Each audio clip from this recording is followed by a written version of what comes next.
Hello, and a very warm welcome to everyone logging in for the webinar today. As Thomas Bell-Wright, we continue the journey for increased awareness regarding pacifier protection, implementation of pacifier protection, and many related subjects. Today's webinar, like all the other webinars, will be recorded. We request you to keep your mic mute, please.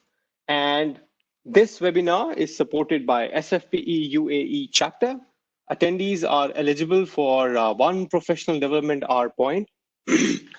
Members who are interested to get this PDH would need to send an email separately to sfpeuae@gmail.com. For attendees who do not know who is SFPE, the Society of Fire Protection Engineers is a professional society for fire protection engineering, which was established in the 1950s.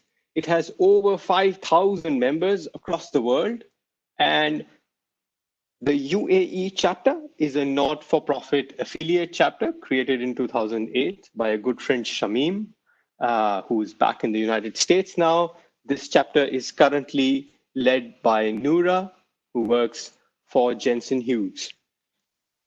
And last but very important, I will have two poll questions. So when you see this kind of a icon blinking on your screen, I request you to be ready to answer a poll question. I have some questions so that we can understand each other and keep this session a little more live. I am Abhishek Chabra. You have been getting emails from me. I am your host for the webinar today. I have been in the testing, inspection, certification industry in the business for a fairly long time. And I love the concept of compliance. I will be walking you through today's webinar. I work for Thomas Bell-Wright. For people who don't know us as Thomas Bell-Wright, we have been around for 25 years. We started off as a facade testing and consulting body.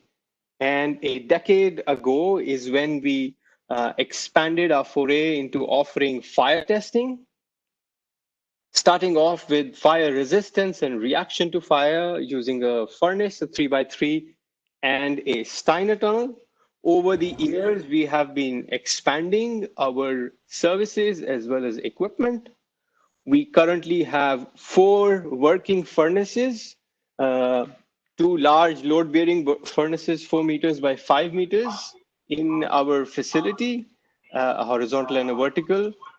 Of course, the large-scale fire propagation tests that we have been conducting as per the American standard as well as the British standard.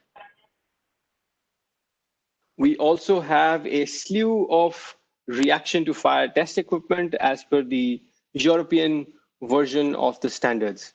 So key focus continues to be on passive fire protection, testing and certification of passive fire protection, as well as offering inspections for passive fire protection.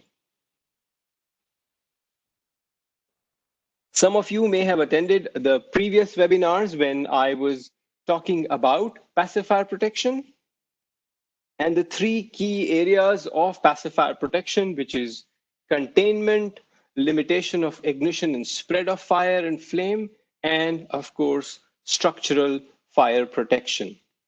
For those who may know or may not know, passive fire protection is the first line of defense in case there is a fire incident that may happen.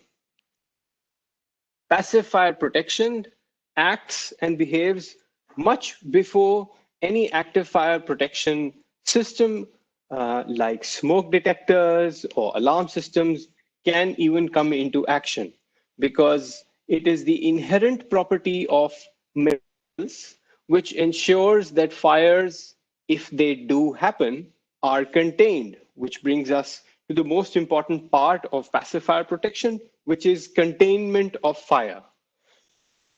Containment of fire is done using several different materials and systems, most commonly known as containment products and materials are fire doors and fire-rated wall systems, but often ignored are products, materials, and systems which are not visible to the eye, which is, for example, through penetrations, as well as several elements which ensure that if there is any change to the compartmentalization, it is sealed off completely.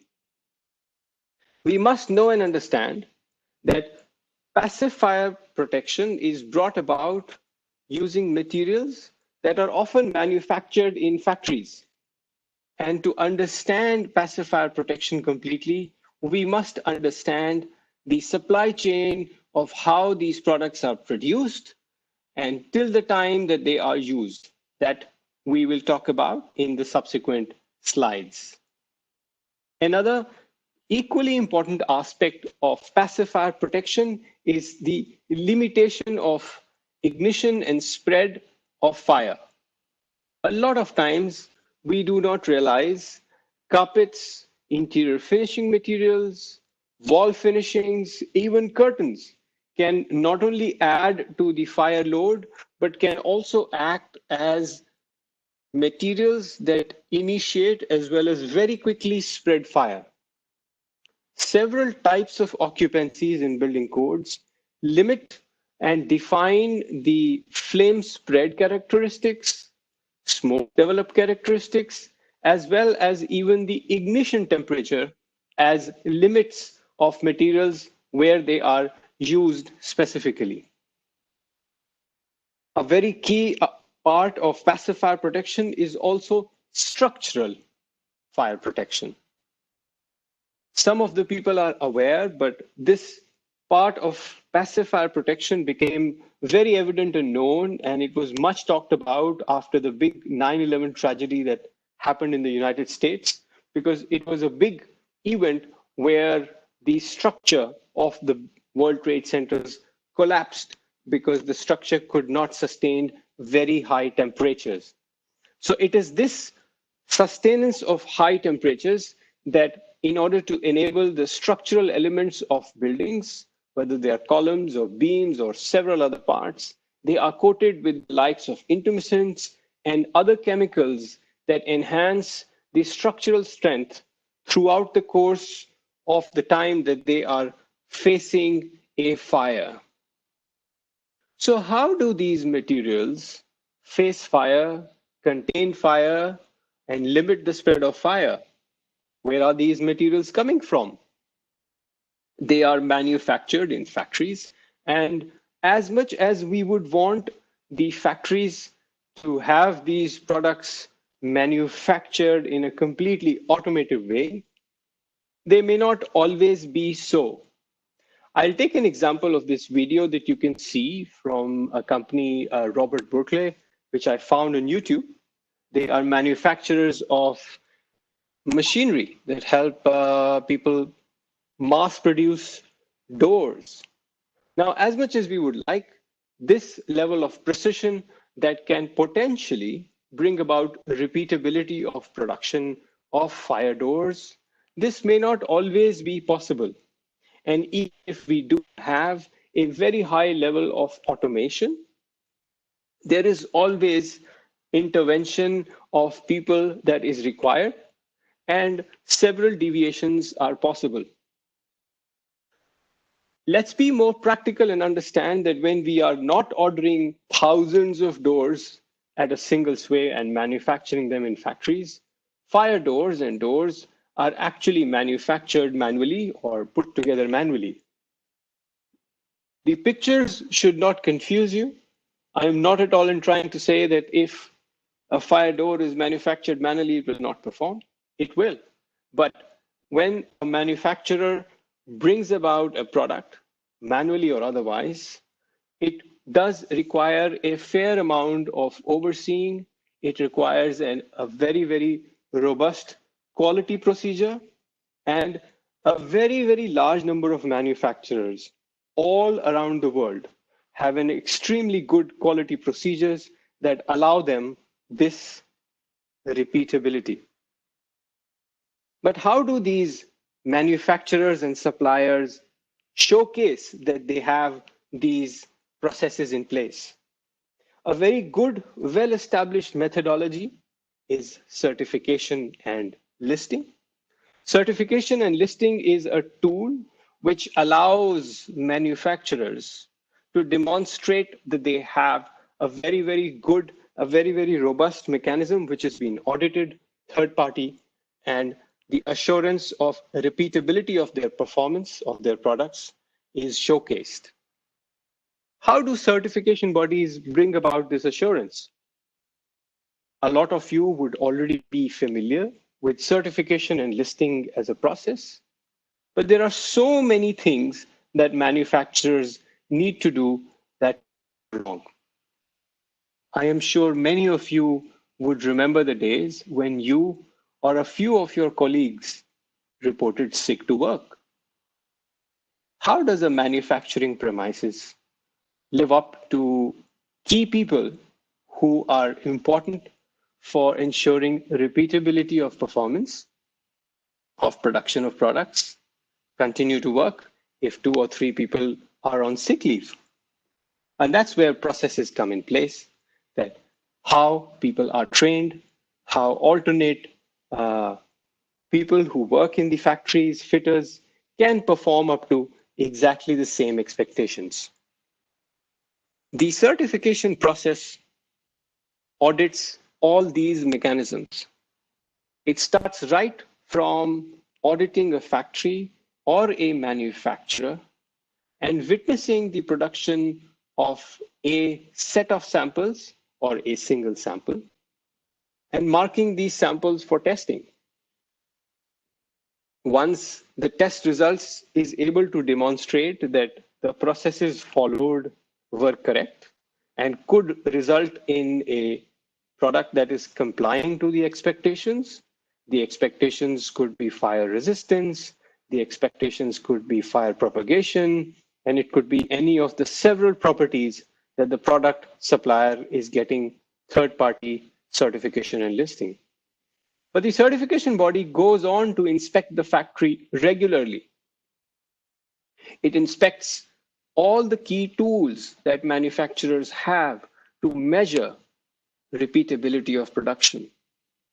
The audits check that the testing and measuring instruments which report back several properties, are they calibrated? Are they correct in their performance? Are the people trained? What are the mechanisms in place to ensure that they are able to repeatably perform and come up to the expectations of producing materials that will be repeatable? All of this ends in a certification and listing. But what is this certification and listing? If you look up the website of any certification bodies, you can look up the listings. A listing typically lists that a product which is manufactured in a given location is complying to a given set of standards. And then such listings go on to detail everything from what the compliance is. As an example, what you see on the screen is a certificate for a 90-minute fire-rated door as per UL 10C. But it goes on to explaining limitations, that this third-party assurance is functional under what circumstances. It defines product heights. It defines what the product can and cannot be constructed, or can or cannot be made, what are the components. And it often goes into great details in explaining what all is certified, what all variations will be certified. All these listings, whether they are one or several listings, they are the key tools in establishing the trust between the buyer and the seller. And that is what certification and listing primarily does. It gives proof to anybody who wants to either buy or prescribe or specify a certain parameter that is defined. In a construction project, there are lots of stakeholders where you would have buyers and sellers, and they all have different goals. What a developer wants from an architect, what a consultant wants from a contractor, the list is very, very long.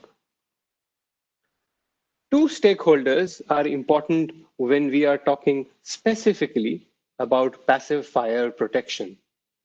The first stakeholder is someone who specifies on plans for the fire and life safety program. The company who would either lay down specifications of what the contractor should procure and how the contractor should install these in order to enable the fire and life safety strategy, a key part of which is passive fire protection. And this is where the certification and listing is the tool that provides the confidence that is needed between the buyers and the sellers. Typically, a contractor would get technical specifications as well as have a list of legal compliance requirements or technical legal compliance requirements, which create a tender document or a specification document to say, I want to procure such and such material, which needs to demonstrate its performance to such and such compliance requirements. Let's take an example. There is a hotel that may want to procure 550 fire rated doors. These 550 fire rated doors may not all look alike. They would have groups which would some be rated for a higher rating, some could be rated to a lower rating. So let's say 300 doors are required to be 2 hours, 100 doors are required to be 3 hours, etc., etc. And then the RFQ document would continue to be more detailed, saying what kind of hardware may be required, what kind of finishing may be required, sizes, dimensions, etc., etc. And this is where the tool of certification and listing is a primary tool for assurance. It's a primary tool to decide whether a given supplier who is bidding in material, is it correct, is it good or not.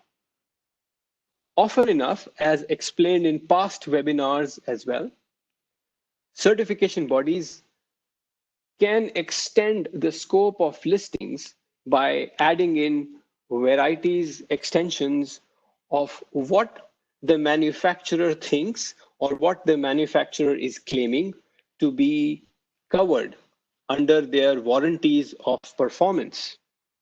Let me open a quick poll for all of you, and I would like you to take part in this poll and give an answer so that we understand what you believe could be warranty and what is your current understanding of warranties and of performance. Here you go. I would go ahead, please answer the questions. And I am keenly looking forward to your answers.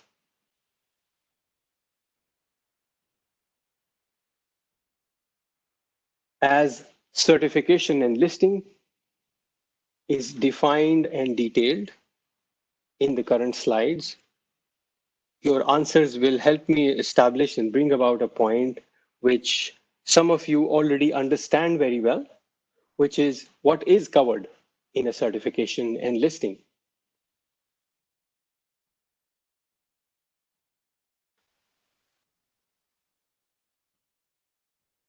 As the poll continues, let me help some people with an image that can help you understand or probably answer some of these questions. I still see some of the people have yet to answer, so I'll give you another 30 seconds or so.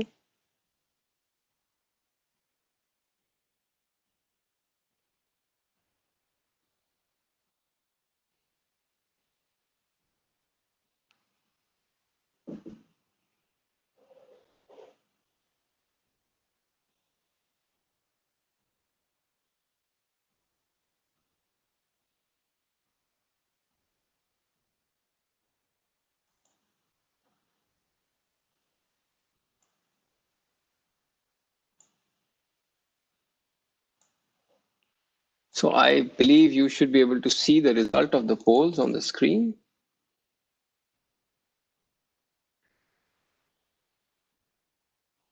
Now, a prime reason why I wanted to show this image to all of you is for you to understand that often products and materials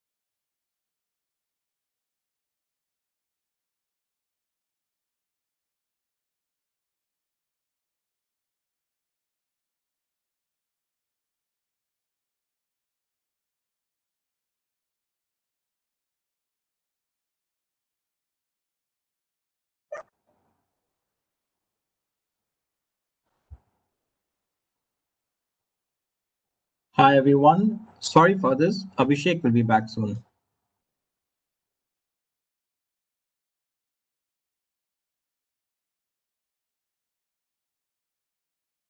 Greetings. Hi. Sorry, technical difficulties. This happens almost all the time nowadays. So, talking about how warranties are covered, I guess a lot of you would have taken part in the poll questions. It's often easy for us to forget that how passive fire protection materials and products that we procure are very similar to how some of the products and materials that we procure in everyday life in terms of warranties. A fire door, like several other products, will function as a fire door only if it is installed the way a fire door supplier claims or wants it to be installed. If such installation is not done correctly, if the product is not maintained correctly, well, it may not perform and the manufacturer will not take any ownership. This is very similar to you buying a washing machine or a car.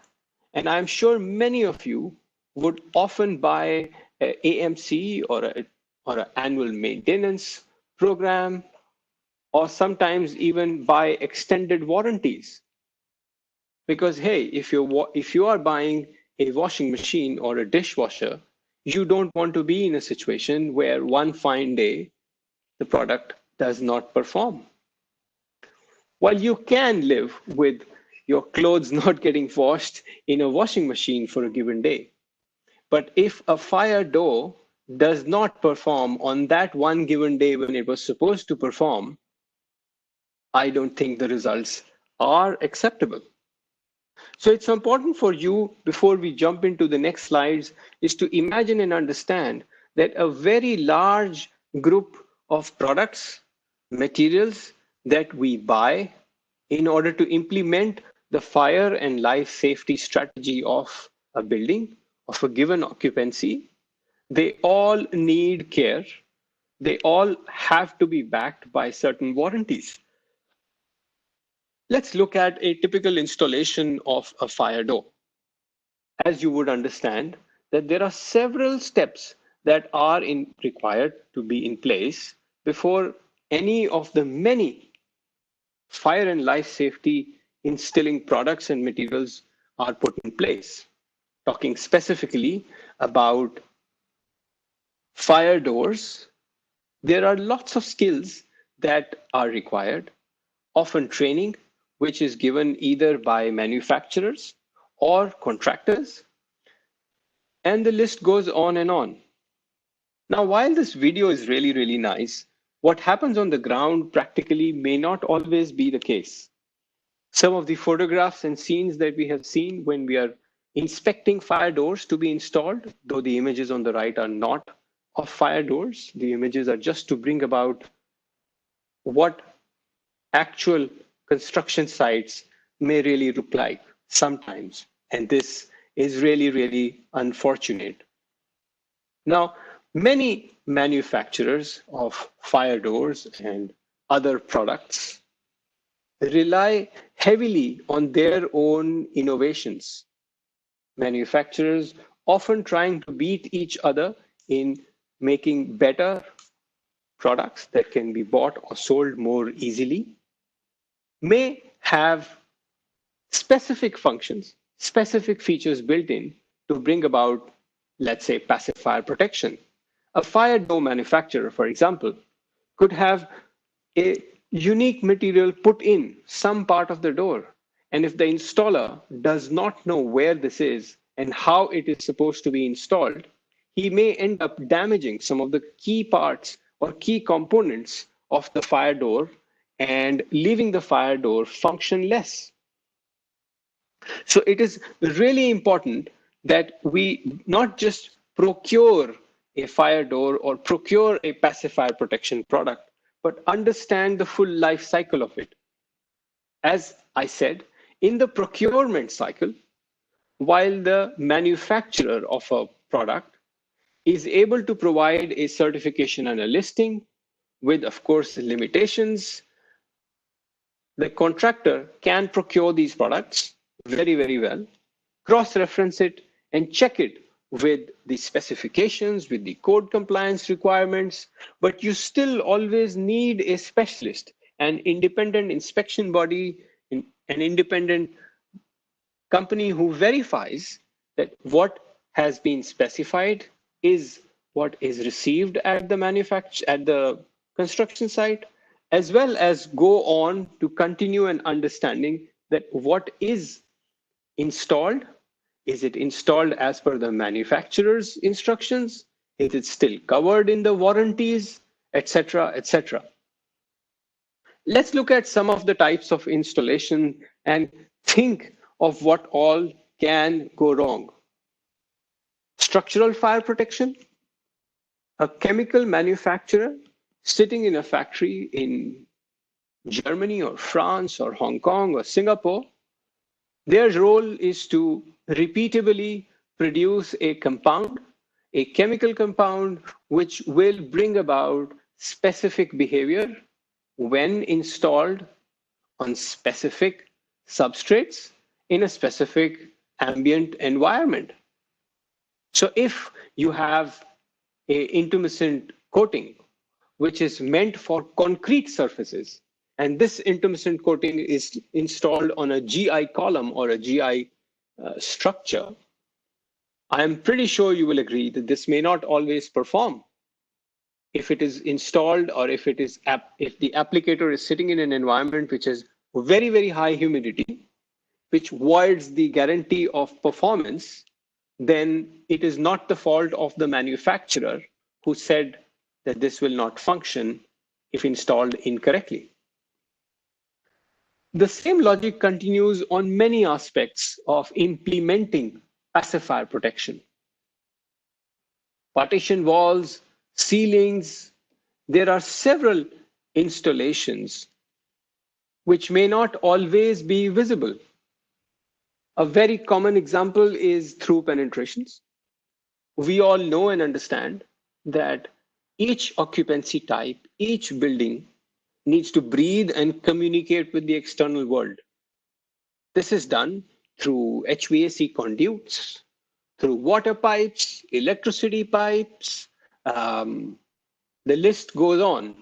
The building needs internet, cabling, ducts, dampers. There are so many occasions and reasons for subcontractors to cut through and break open a agreed to designed wall system. Gypsum or magnesium oxide board manufacturers who proudly list their products as 3 hours and 4 hours fire resistant rated.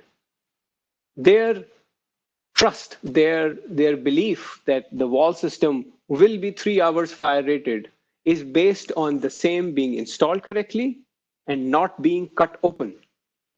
The moment it is cut open, a fire resistance guarantee from the manufacturer of boards or from the subcontractors of fit out companies goes away.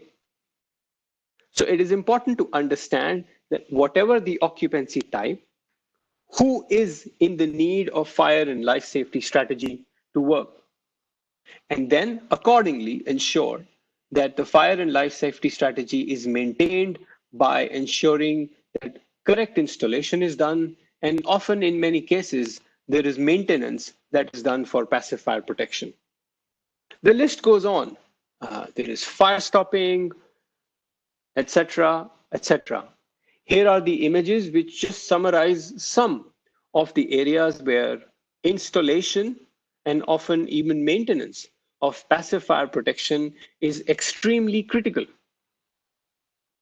Now, how do we really go about these installations? Who makes sure or who wants that an inspection is done? Many jurisdictions, for example, in the UAE, the Fire and Life Safety Code of Practice, which introduced a responsibilities of stakeholders chapter in chapter 18, defined very clearly many stakeholders, ranging from developers right up to tenants, and defined and cross-linked all the responsibilities as well as what all needs to be done when it comes to inspections. What you see on your screen is a page out of the means of egress chapter, wherein the inspection details are listed, that what are the minimum that needs to be inspected. Let me open another quick poll if I can. And I hope that the system does not hang when I'm opening this poll.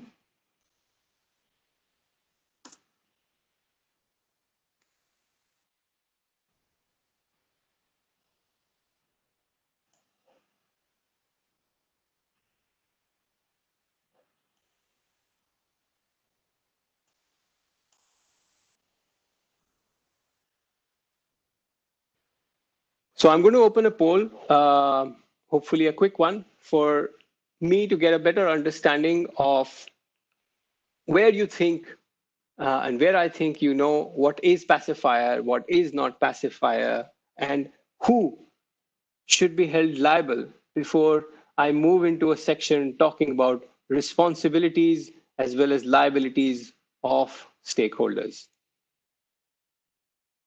I give a break for another 10-20 seconds for you to read through the poll questions and go towards the answers.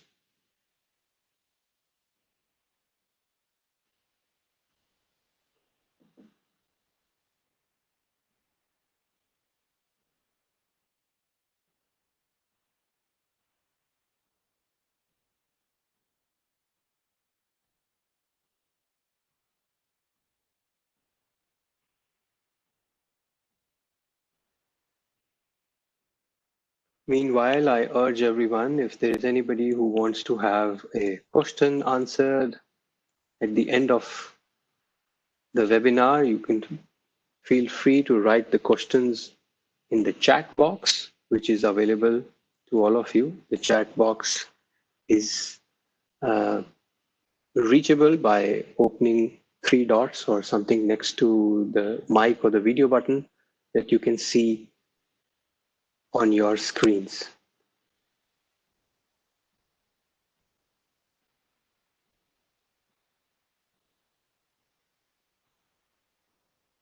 I can see a few names. I would love to get answers from each one of you who's joined in the webinar.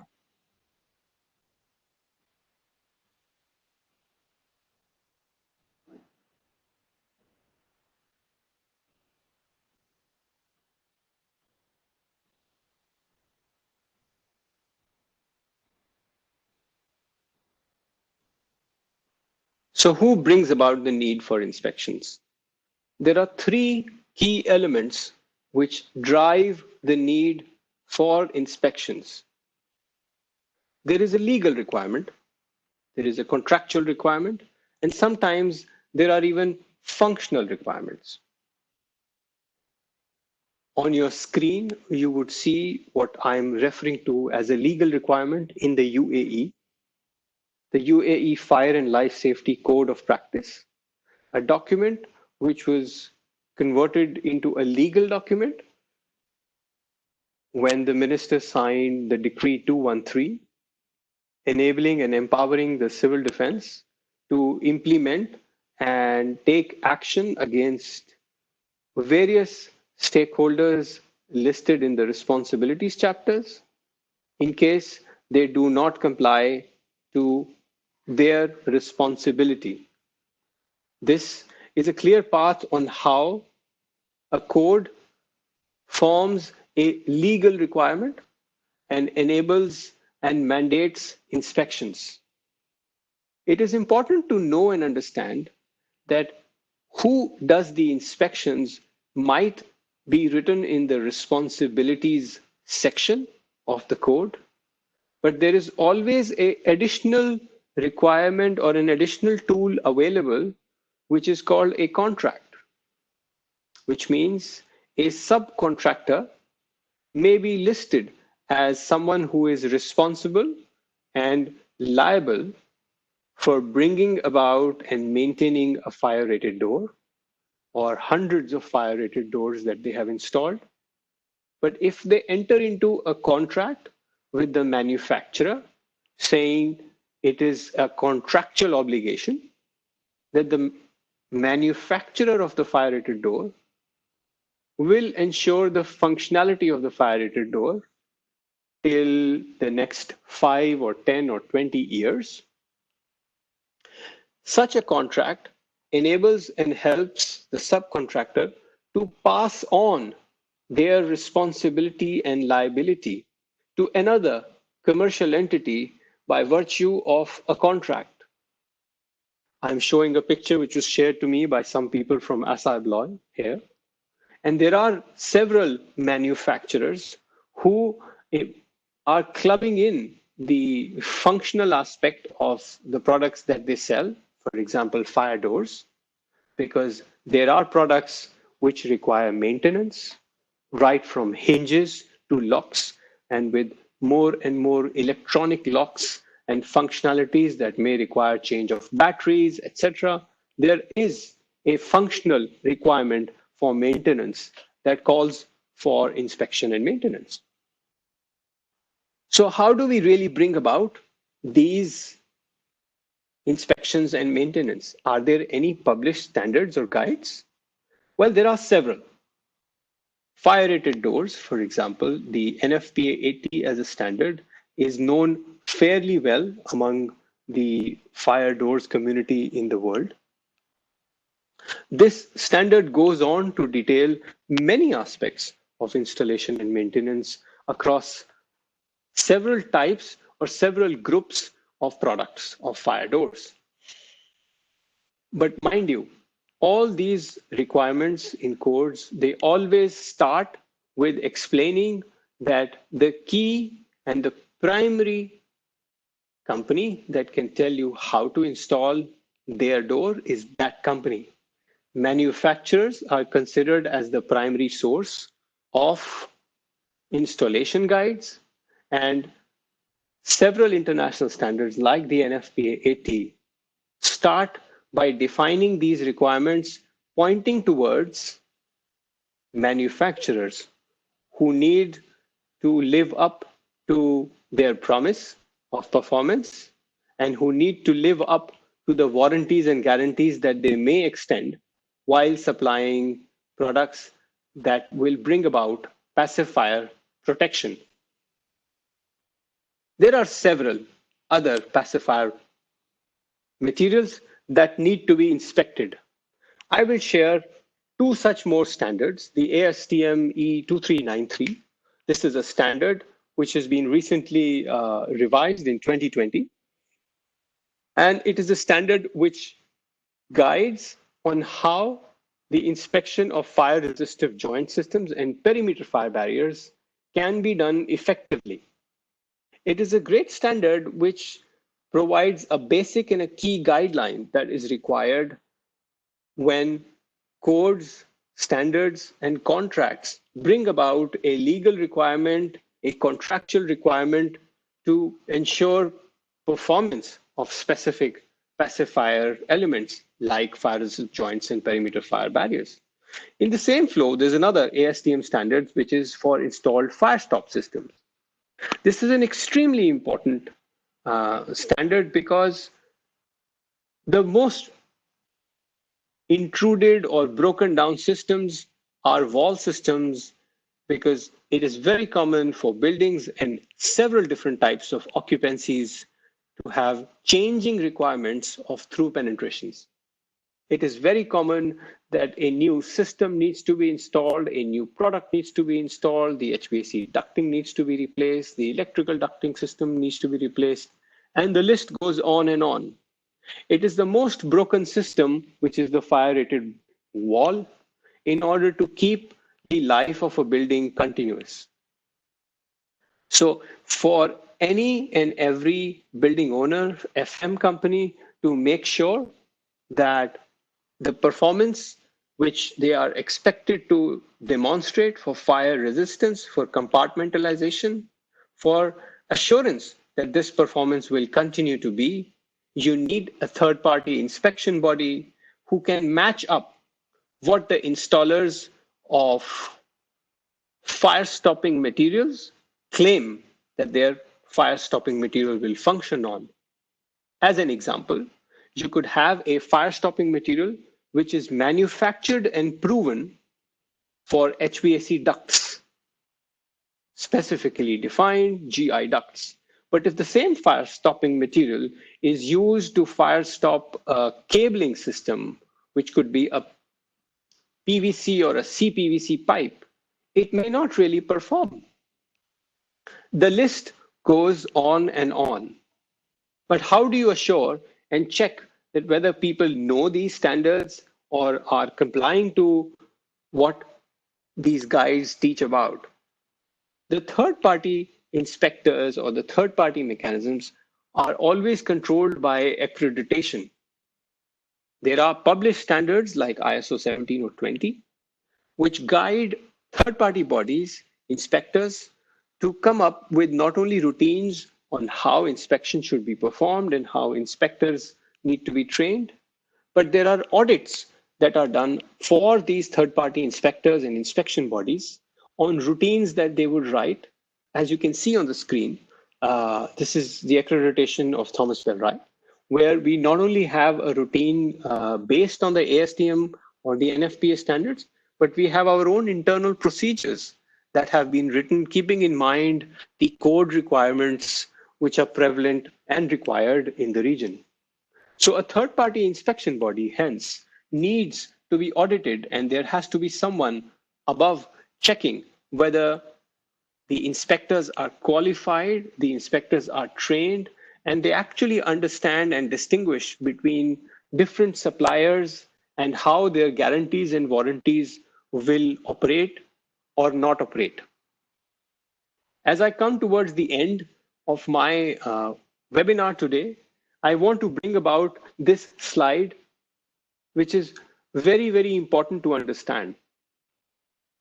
Across codes, whether they are the UAE code or the North American codes or the Indian codes or so on and so forth, the occupancy risk is higher and higher for certain types of occupancies.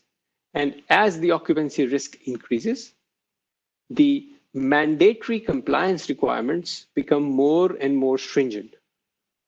The risk of a 2-story standalone villa versus the risk of a 40-story residential tower cannot directly be compared. And hence, the compliance requirements, whether it is the fire rating or the certification and listing requirements or the inspection requirements, have to become more stringent. So in case you are involved in any of these projects, you must understand that the flow of product, their warranties and their guarantees is only functional and available if all the steps are correctly followed. Thank you very much for attending today's webinar. This brings me to the end. If you have any questions, the screen is open. I would love to answer some of the questions which you could be writing in the chat window. Otherwise, I thank you all for attending today's webinar. For people who would be keen to get the PDH for today's session, you would need to send an email to sfpeuae@gmail.com. And we are, of course, available for answering any questions, any queries related to inspections. And you have my contact details and my phone number on the screen.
So as the questions coming in, there is a question regarding a standard checklist for inspections.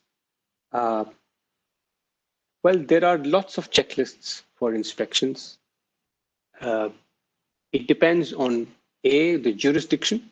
So in case the jurisdiction has some mandatory requirements, as I showed on the screen some time ago, the UAE Fire and Life Safety Code has some minimum requirements for inspecting fire doors, as well as many other products in different sections of the code.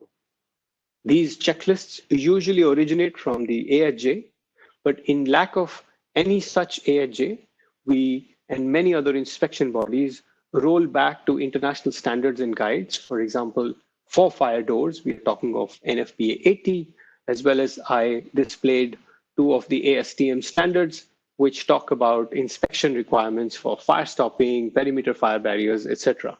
So yes, absolutely, we have internal checklists as per our own internal procedures, which are the basis for us getting audited that we are doing a thorough job for inspections of areas that we are accredited for.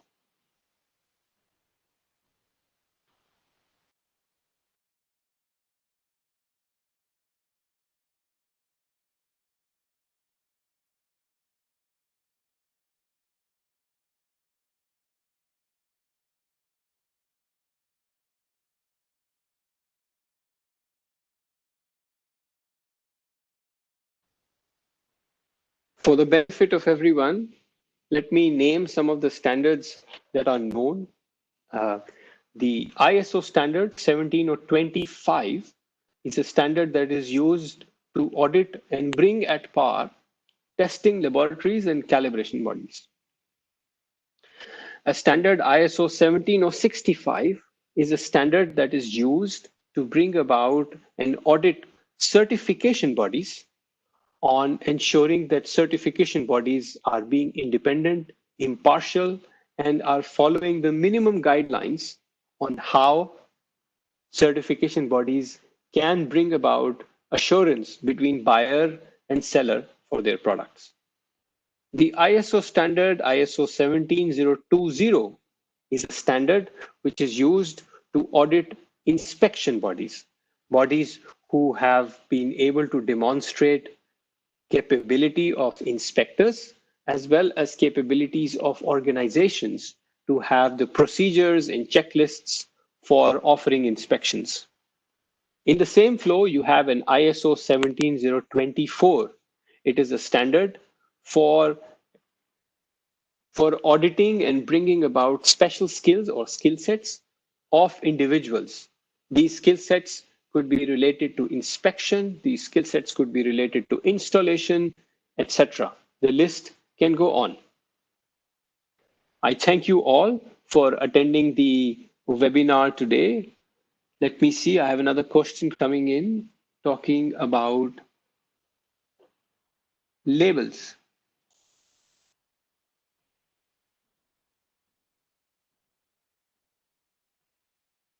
So there is a question, someone with Chetrali saying that we do inspections many times and fire door labels are missing, but later they are installed. As inspectors, how do we check fire door labels which are taken out and in? So Chetrali, at the outset, I would like to tell you that in the opinion of us as a third-party certification body, as well as a third-party inspection body who is accredited, these doors who do not have labels when they are installed are already very, very fishy, in my opinion. If you have a fire rated door or a door that is claimed to be fire rated, but does not have a label or any traceability, you should be very, very doubtful. I can tell you from our experience that there have been several doors that we have tested which were installed in buildings. And it is a very rare feat for doors who do not have any traceability data that they pass fire tests. So I would be very, very doubtful in case you feel that there is a fire door which does not have a fire door label, but suddenly a fire door label pops in at the side.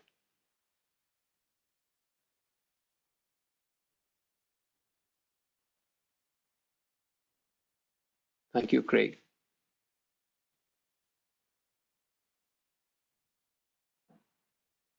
Any other questions? I'm still around to answer them.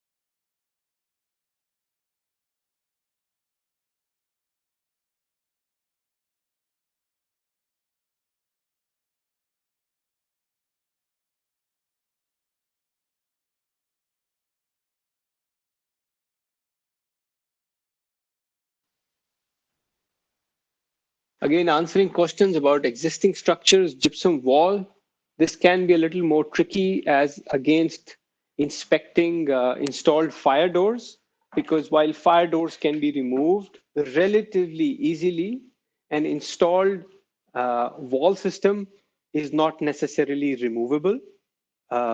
We have tested an extremely large array of doors which have been installed in buildings, whether they have been doors in the MENA region, as well as we recently tested a large number of doors from the UK, which were installed doors and tested for fire compliance. But we have actually never tested a gypsum wall which has been installed. A good place to start is to understand who is the supplier of the gypsum wall, and if there are any designs and any material details. And if available, these can be replicated back in the lab to be tested for verification purposes.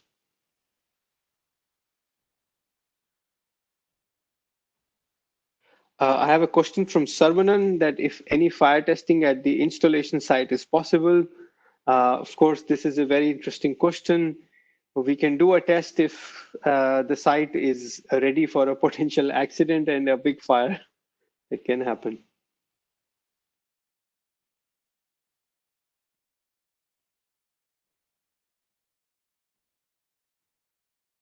Question from Mandar about which NFPA standards beside NFPA 80 lays down requirements of inspection and maintenance if other passive fire protection components like fire-rated sealants and coatings.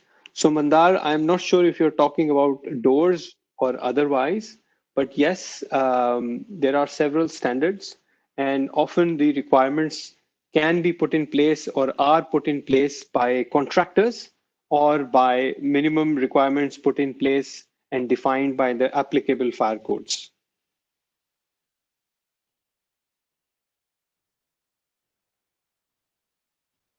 Question from Zainul.